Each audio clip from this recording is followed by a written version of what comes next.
And once again, we welcome you to Moving Forward with Young Voices.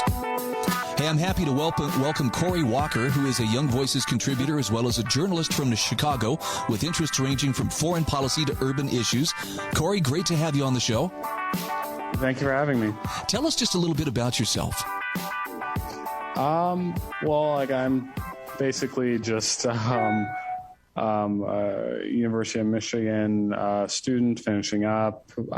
Just have a lot of interest in politics and policy. I have a lot of interest in a lot of different things ranging from criminal justice to urban policy to education to foreign policy. That's basically it.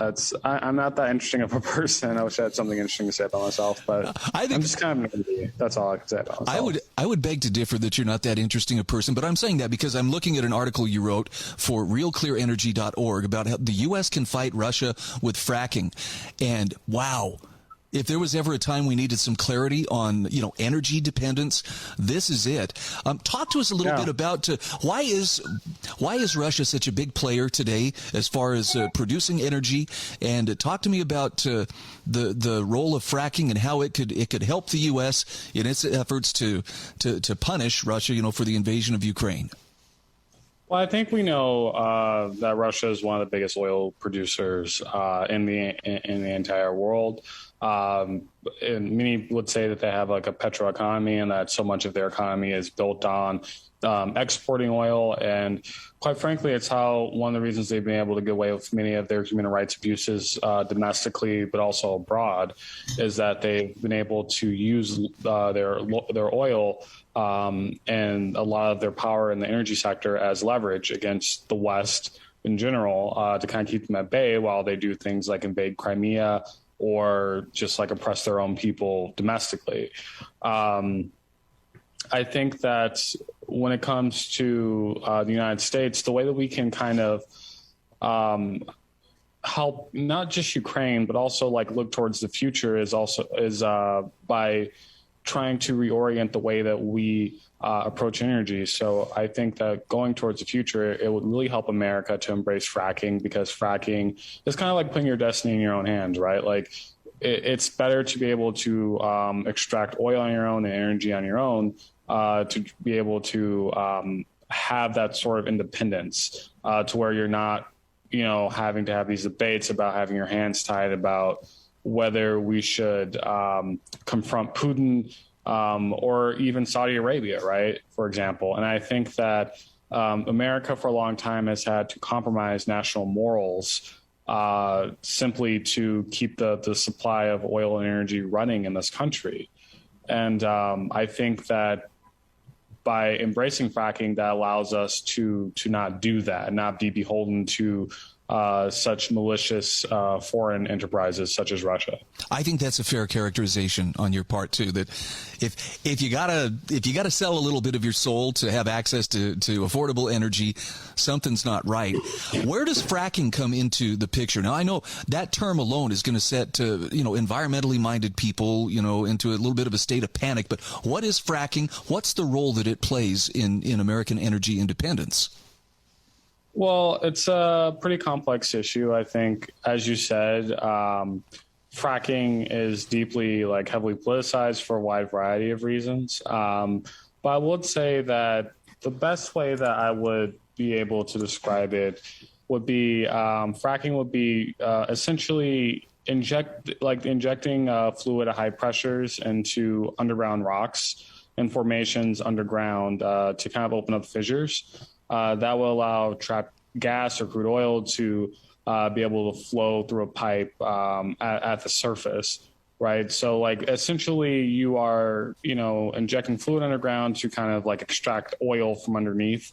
America definitely does have enough capacity in this country to be able to achieve energy independence with fracking as a supplemental tool, right? And it's very heavily politicized, as we all know, anyone that paid attention to politics, especially on the Democratic side, right? A large part of that, ironically, is because of a lot of misinformation that has been pushed forward by Russia and Vladimir Putin, because fracking has been very much something they perceive as an existential threat to their nation, because energy independence in countries like America or in Europe really would weaken their economy dramatically. And so they're very anti-fracking because they still want to have a lot of power over the energy sector. And so I think that Americans need to understand, particularly liberal or progressive Americans, is that when you embrace these anti-fracking talking points, you are essentially helping to push Vladimir Putin's propaganda, and you're helping you're helping Vladimir Putin. So I think that these are things that people need to keep in mind when we talk about this issue. Corey, can we point to instances in the past, in fact, in the near past, where the U.S. has used fracking and the effects that it had in terms of our domestic production? I mean, yeah. So, I mean, the reality is that the amount of fracking in America has essentially gone up and down.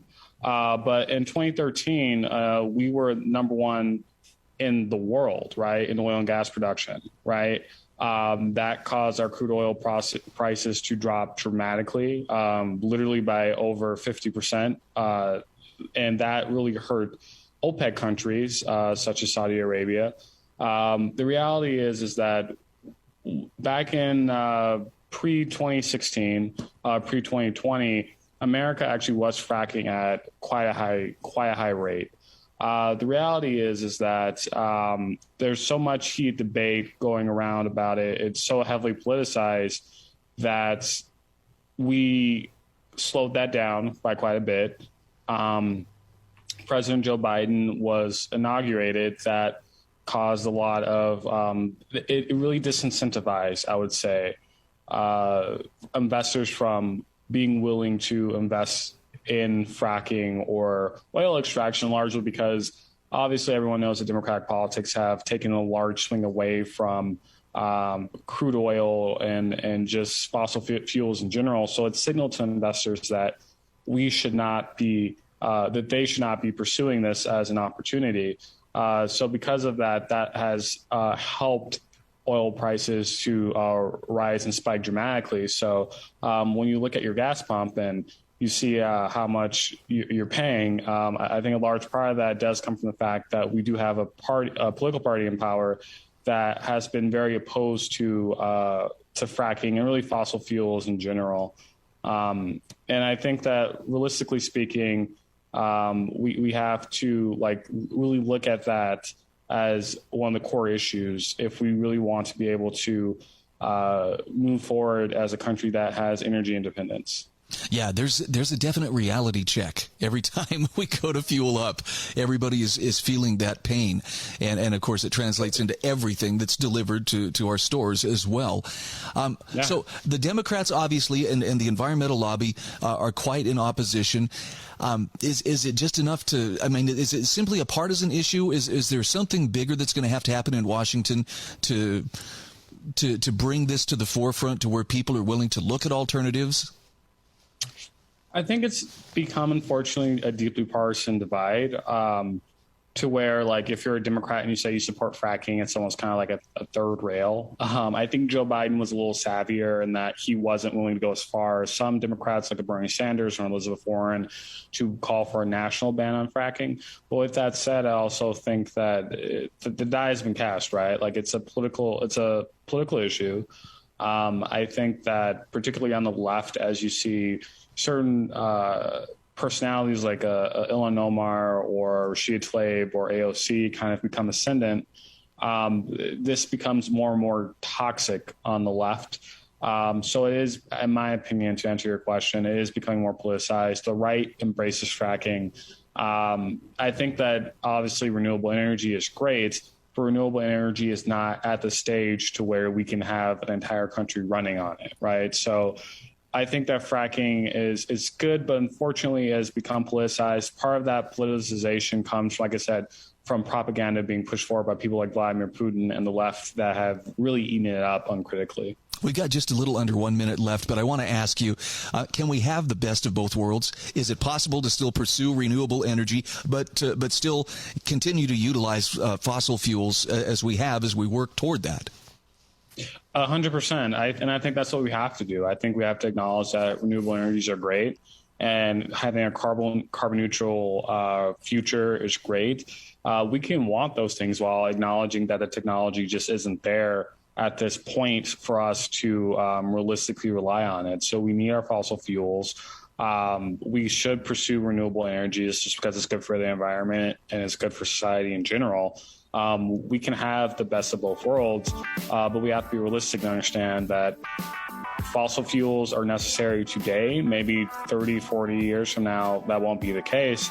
But as of right now, technology just isn't advanced enough for us to live entirely on renewable energy. Okay, again, we're talking with Corey Walker. He is a Young Voices contributor. Corey, where can people find you on social media? My social media Twitter handle is @CoreyWriting, so CoreyWriting.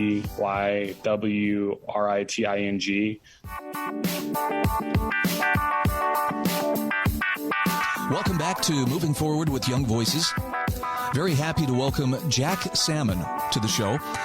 Jack, tell us just a little bit about yourself. This is your first time on Moving Forward with Young Voices. Tell us who you are and what makes you tick. Great to be here. Thanks for having me. So my name's Jack Salmon. I'm a Young Voices contributor, and I'm a researcher and writer on predominantly fiscal issues, so spending, deficits, debt. More recently, I've been interested in the fiscal drivers of inflation. Ooh, there's a topic everybody's getting kind of an object lesson in right now. Our money is purchasing less and less as we go forward. Talk to me a little bit about where we really stand with inflation, and then let's talk about your the article you have here in National Review, how the Fed has failed in its inflation mandate. But let's begin with what is inflation and where does it stand? Sure. So the easiest definition of inflation for most people to understand is too much money chasing too few goods. So there's obviously a supply and a demand aspect to it. The CPI at the last reading was at 7.9%, which is the highest level of inflation in 4 decades, which is since the Great Inflation of the 70s and 80s. So it's quite significant, and it's really being seen across a broad spectrum of goods, and now also moving into services. And anybody who goes to the grocery store is seeing those prices reflected in all sorts of goods. And policymakers and journalists and pundits have their own theories as to what's driving it. Some people focus more on the supply side and talk about a broken supply chain and supply bottlenecks, while others, like myself, also recognize the demand side and the fact that we've had decades of accommodative monetary policy combined with unprecedented levels of government spending. Yeah, and really during the last 2 years, the amount of spending that was given or justified as COVID relief or otherwise has put a lot of money into the system. Going back to your earlier definition of inflation, more dollars chasing the same amounts of goods and services means the purchasing power of every one of those dollars is being diminished. Talk to me about the Federal Reserve and the role that it's supposed to play in maintaining low and stable prices. Yes, I typically focus on the fiscal aspect, but recently I was interested in looking at the monetary side of things because I feel as though the Fed has almost got a free pass and it's not being held accountable for its own faults. So the Fed, since the 1970s, really has had a dual mandate. The dual mandate being, number one, to maintain low and stable prices, hence low and stable inflation. And the second mandate is maximum to attempt to maximize employment. In other words, keep unemployment as low as possible. The first mandate, being low and stable prices, was determined in 2012 to be defined as around 2% PCE inflation, which is the Fed's preferred measure of inflation. Since 1990, up until the COVID pandemic, PCE did average around 2%, rarely reaching 3% or above. So by that measure, the Fed was relatively successful in maintaining stable prices. But starting in 2020, at a symposium in Jackson Hole, the Fed chair, Jerome Powell, decided to shift this stable prices aspect of the dual mandate away from having a 2% target and instead having a 2% average target over time. The idea here being that prior years, if inflation had averaged below 2%, we would let inflation run hot for what was said to be a temporary period of time, although the specifics were never really given. And I believe that's purposefully. So unfortunately, we have massively surpassed that average inflation target of 2%. And we've been over that target since at least April of last year, hence my article on the failure of the Fed to maintain its inflation mandate. And okay, so that covers the first mandate. Now let's talk about the boosting employment, that second mandate during economic downturns. I know we saw a tremendous upheaval in terms of the unemployment rate during the COVID lockdowns. Where do we stand today? How much have we actually rebounded, and how much of a problem still remains? In terms of the official unemployment numbers, we're back down to where we were before the COVID pandemic. So we're back at record low levels of unemployment. Now, there are other measures of employment and labor market dynamics that are not fully recovered. And there's several explanations for this. Obviously, a pandemic with government mandated shutdowns and business closures are going to have long-term consequences on the labor market, one of which was that we saw around about 3 million workers leaving the labor market to retire early. Now, some of them are starting to flow back into the market, but that's obviously going to have a huge impact over the long run on labor market dynamics, and that's just one aspect. Another aspect was the massively overgenerous fiscal support, much of which is still going through the system. People are not quite aware that there's still about $700 billion of fiscal stimulus working its way through the system this year that's not yet been dispersed. And that's obviously having an impact on labor markets. So there's really various factors as to what's driving differences in employment. But in terms of the broad measures that we typically use, the labor market is doing very well. It's actually very tight, hence the upswing in wages in recent months. And that's also another factor for inflation moving forward. Wow. It's, you mentioned earlier that I think it's the CPI shows inflation at 7.9%. But this varies, right, from different commodities. For instance, lumber, I'm sure is well above 7.9%. There are probably other commodities that are well into the double digits. Is the Fed, let me ask this another way. Can the Fed control inflation at this point, or is this like a fire that has slipped beyond its restraints and is going to go the direction it's going to go? I think you might be correct in your latter assertion there. I think the Fed is applying too little too late, in my opinion. The big issue really was, so there is a monetary and a fiscal aspect. The big issue wasn't that the government reacted to the pandemic with massive fiscal stimulus. It was that it didn't turn off the fiscal stimulus once we had entered the recovery stages. It just continued throughout 2021. I mean, the Fed only ended accommodative monetary policy 6 days ago. So it stopped quantitative easing 6 days ago. Wow. And it's only raised rates by 0.25. The Fed can help quell the spike in inflation by raising rates. I think it needs to raise them higher. I think 50 basis points rather than 25 at each meeting would be more significant in reaching those goals. But I also have to state that it can't just be action from the Federal Reserve. After all, this inflation was ultimately driven by fiscal policy. So we need to have fiscal consolidation combined with Fed action. That could be painful. Admittedly, that may not have a positive impact on the economic outlook, but it's also necessary. Similar action was required in the early 80s to get the great inflation under control. We had monetary and fiscal tightening combined. The difference now is at that point we had a debt to GDP of about 25%. It's now 100%. So the cost of raising interest rates on debt servicing is going to be significantly higher. And then that has ramifications for the possibility of fiscal dominance, the Fed losing its independence and instead trying to act towards the aims of Congress, essentially. And that's a real risk moving forward. So there is no easy way forward. I mean, No, I'm afraid not. well, hopefully they won't just keep kicking the can down the road. But wow, that's a scary thought. Jack, Right. tell our audience where they can find your writings and where they can find you on social media. So you can find my writings and my bio on the Young Voices page. And I believe my Twitter handle is also there if you're interested in following me on Twitter. Okay, again, we are talking with Young Voices contributor Jack Salmon. He is a writer on economics, and you've been featured in a lot of really great publications. Thanks for shedding some light on this difficult topic, and let's hope for brighter days ahead, right? Absolutely. Thank you so much for having me on, Brian.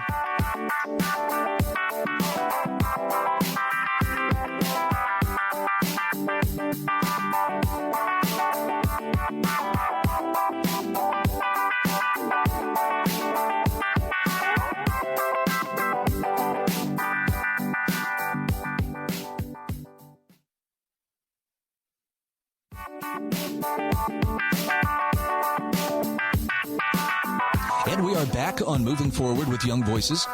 Very happy to welcome Santiago Varela to the program. Hi, how are you doing? Hey, Brian. It's great to be here. Thank you for having me, and I'm excited to be here. Let's first of all, let's have you tell our audience just a little bit about who you are and what you do.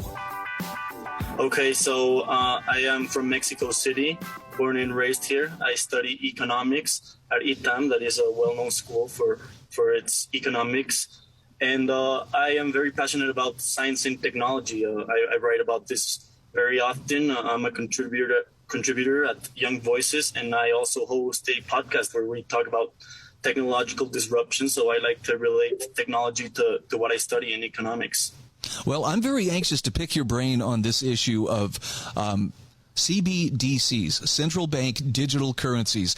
I think a lot of us got our eyes opened up here in the last month or so when Canada was cracking down on contributions to the Truckers' Freedom Convoy, and there was a particular interest in cryptocurrency donations that were being made. For people who aren't familiar with CBDCs, help us understand a little bit better about what this concept is and how it relates to cryptocurrency. Okay, so to start, central bank digital currencies, just because of their name, we might think of them as substitutes to traditional cryptocurrencies as Bitcoin or Ether. However, they are not alternatives. They are maybe complements to each other, but we don't know what they are yet. And CBDCs are a topic that really worries the crypto community because precisely Bitcoin and Ether, they were created with the objectives of privacy and all these ideas that the cypherpunk movement has. So CBDCs would be a great threat to privacy, especially it depends on how they are designed. But the main difference between CBDCs and cryptocurrencies is that cryptocurrencies are decentralized, and that is their feature, their characteristic that really makes them attractive to cyberpunks and to people who really care about privacy and see privacy as a human right, or people who really care about their freedom like you and me do. So that is the main difference. A CBDC wouldn't really be a blockchain, and it wouldn't be decentralized. It would be centralized. Yeah, I'm just a newbie when it comes to cryptocurrency, so the learning curve for me right now is very steep, but it's the privacy and the decentralized aspect of it that makes me go, this is worth another look. At the same time, I see people in position in different regulatory or governmental positions who are taking a very keen interest, and I'm not sure that they have the same altruistic motives that I do. Is that safe to say? Yeah, that is definitely safe to say. Well, in 2022, cryptocurrencies and CBDC have really been on the public discussion, especially in January.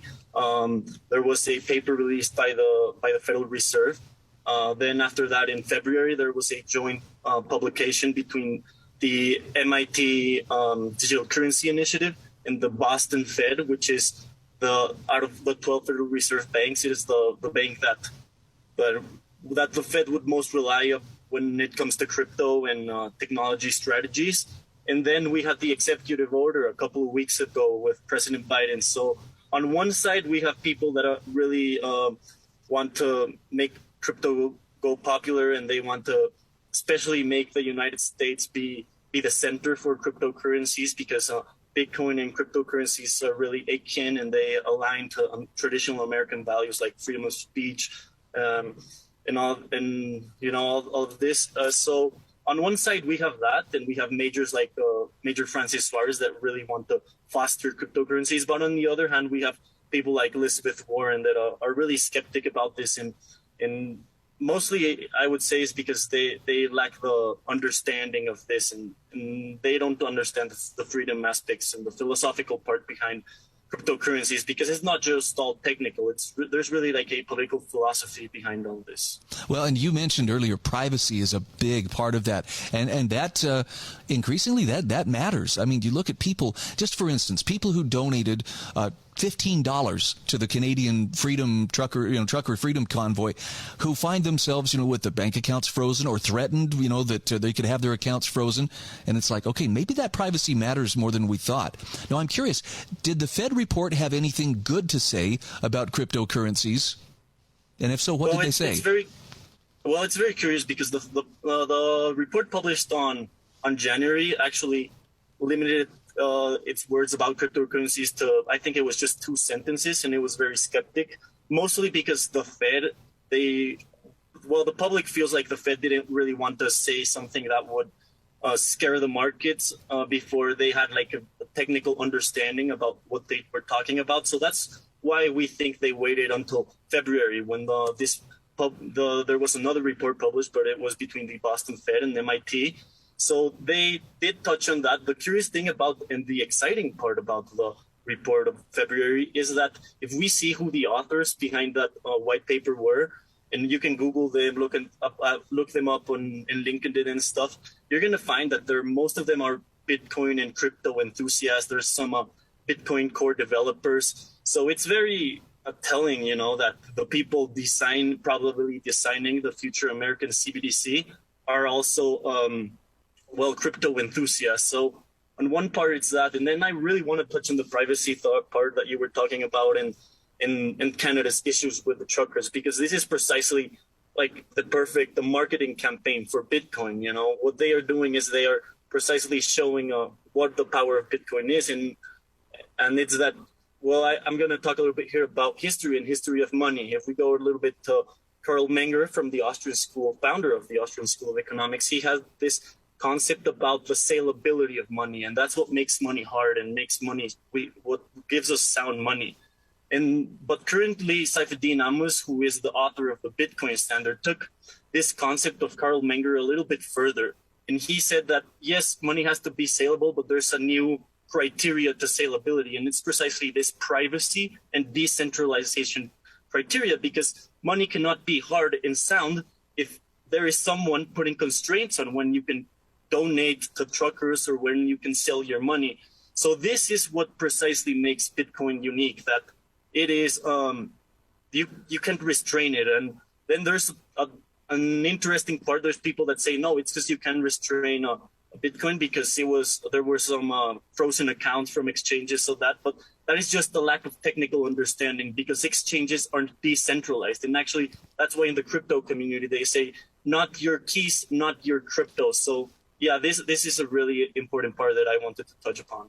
So let me ask you this, Santiago, where would you recommend people who are trying to get their minds around this are going to find there's a lot to understand here? What's a good place to start? Well, YouTube, trying researching by yourself. There's a really great quote precisely in the Bitcoin Standard that I was mentioning, that says, before investing in crypto or in Bitcoin, your first investment should be in really learning what this is, how to securely store them. There's many technical aspects that might make Bitcoin not convenient for many people. So there's really some investment and personal responsibility that you have to take into if you really want to see what crypto is all about, and especially Bitcoin. So that would be the first recommendation I would make. And I would second your recommendation of YouTube. I'm telling you, everything from changing a headlight in my car to learning about crypto. There's a great video out there somewhere that will teach you the basics. So I want to ask your opinion. Is crypto, or for that matter, is blockchain, the next logical advancement in technology? Like we have the internet, right? We have Internet 2.0 right now. Is blockchain where we are headed next? Yeah, well, it is inevitable. Right now, we're already seeing the first steps of what is Web3, and it's this, you were precisely mentioning the second stage of Internet, Web2. Now we're going into Web3, and it's related precisely to the principal characteristic of Web3 is its decentralization, and it makes us not only be users, but now we are co-creators. Now you can act, it's a world of open source projects and everything. It's not necessarily controlled by companies. So Web3, in a way, it is inevitable. And actually, we already know that it's going to happen because some of the biggest banks in the United States have already embraced it. And if the big banks like JP Morgan, Goldman Sachs, and Morgan Stanley are embracing all of this, and they're saying they're going to be on the metaverse and all this thing, so we know it's coming. They see the writing on the wall, don't they? Well, yeah, they see the profits that may come out of here, so they don't want to miss out on that. Okay, again, we are talking with Santiago Varela. Tell everybody where they can find your writings and also where they can follow you on social media. You can find me on social media at Santiago VAR1A. That's my Twitter username. I'm only on there, and you can also find me on LinkedIn with my name, Santiago Varela. But I would recommend to go to my Twitter page. There you can find a link to my podcast, all my writings for Young Voices, which are in English. And I also publish every week in Spanish for a couple of newspapers here about these topics, the intersection of technology, economics, and a little bit of philosophy, which I'm also very passionate about. I sure appreciate you taking the time to visit with us today. Thank you. Thank you, Ryan, for the invitation.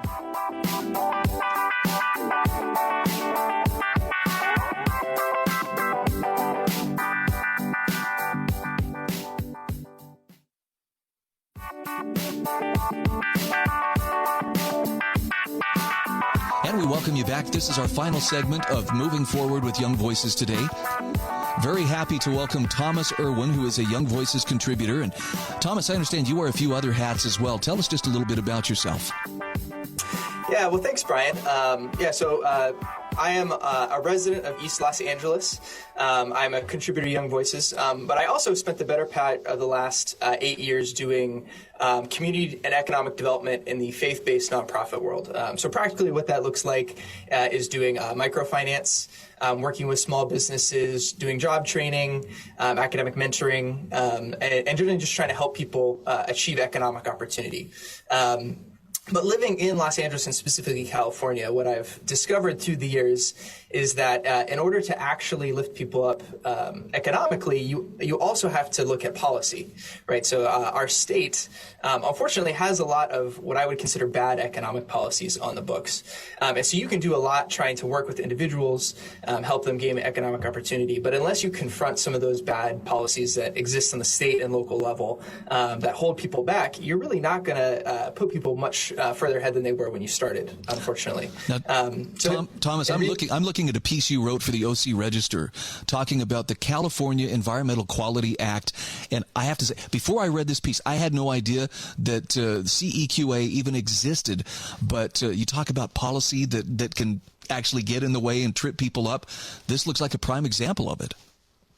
Yeah. So CEQA, which is kind of known colloquially, the California Environmental Quality Act, is actually quite an old law. It was actually signed in 1970 by all people of Ronald Reagan when he was governor of California.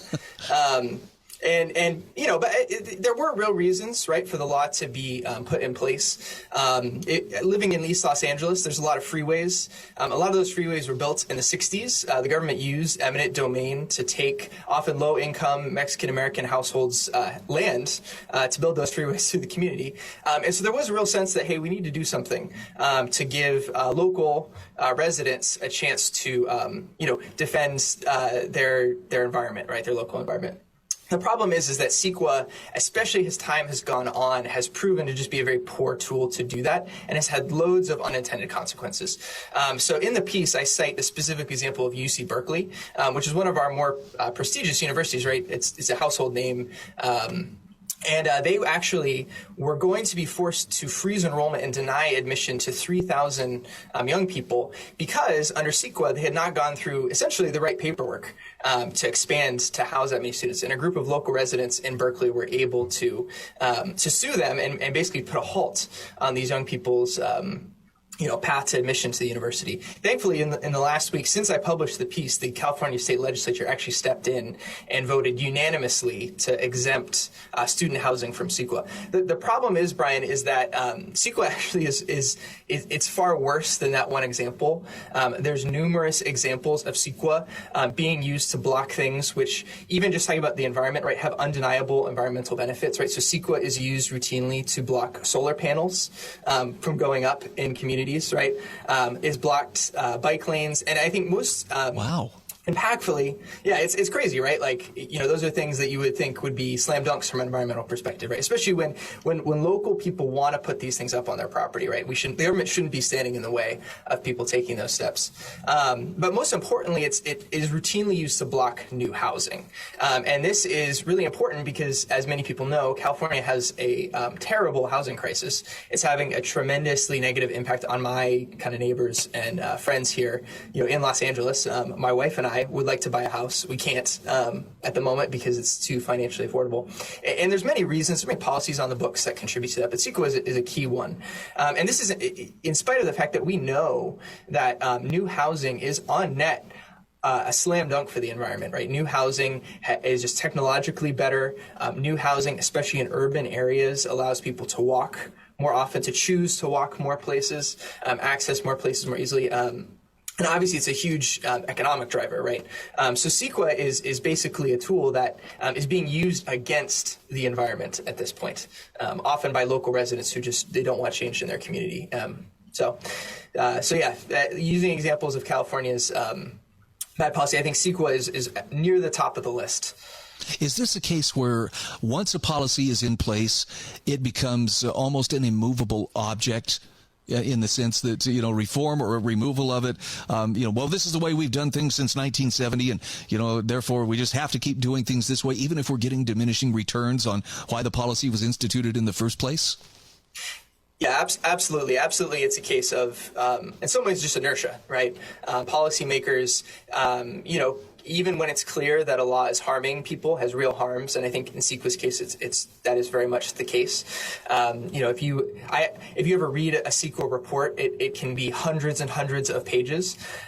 So the real truth is no one ever reads the reports, right? They're just there for obstruction. And so part of what you see also is that as the law is on the books, there become specific groups that it becomes in their interest to have the law on the books. So obviously I mentioned like community groups. So if you live in a neighborhood and you don't want there to be new housing, even if that new housing will be a net benefit to the city or the community overall, if you as a particular resident don't want your neighbor building expansion of their house or building extra units, you can use CEQA.